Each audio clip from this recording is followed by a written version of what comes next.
Earlier this weekend, he was in his more familiar role in the cockpit of the Honda, setting the Friday pace as he has done on many occasions this season.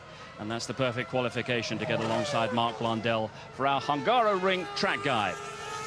It's a circuit where, despite recent revisions, overtaking remains a real challenge. This is the 21st Hungarian Grand Prix. Here's Anthony and Mark. Anthony, you ran over 50 laps yesterday, but the track conditions are very different to what we were expecting. Track temperature maybe 25 and we're normally in the 50s. How difficult was that? Yeah, it was difficult for everybody yesterday, up and down the paddock. All tyre companies, they had all the same problem. We suffered quite a lot of graining. Obviously, the tyres that we chose were from HRF testing, where the circuit temperatures were about 50 degrees. And here we were seeing just over 20. So the warm-up creates problems for us.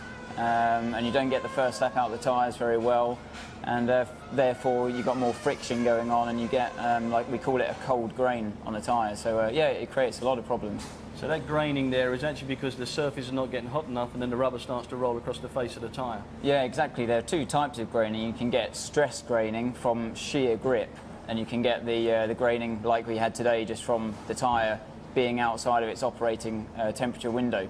Okay, well, let's take a look at your lap around the Hungaro-Ring. Okay. So here we are coming out the last corner, get a nice clean run onto the pit straight. It's quite bumpy there and you have to try and avoid them. As you look for the 100-metre board on the left-hand side, there it is, brake down into second gear, throw the car in, keep it nice and steady on the exit though because there's a bump. Run a little bit of curb, not too much, as the track falls away down the hill into turn 2. Brake at the 50-metre board, it tries to understeer on you, so you have to try and get the car back in, keep it nice and tight so you can take turn 3 flat and down the hill and then up here. It's quite deceiving. This is blind, this corner now. Blind corner going into turn 4, down into 4th gear, just touch the curb and run onto the outside there. Lots of understeer again going around turn 5.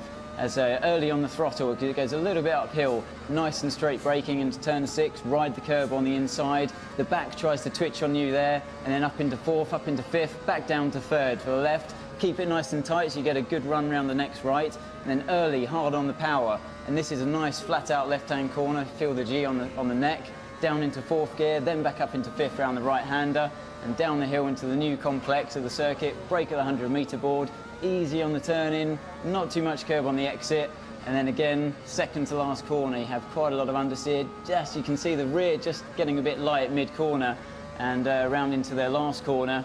Again, it's quite bumpy here, and it tries to understeer on you, but hard on the throttle, and that's a lap of the Hungaro-Ring. Well, that looks a particularly busy lap. There's no rest on this circuit, is there? There's not a rest at all. It's hard to overtake. It's a hectic lap and bumpy and pretty physical as well through the arms and just your general sort of core because of all the bumps. So yeah, it is a tough lap. Okay, well thank you very much for that, and I think we'll look forward to your ITV F1 commentary debut with James Allen. Looking forward to it.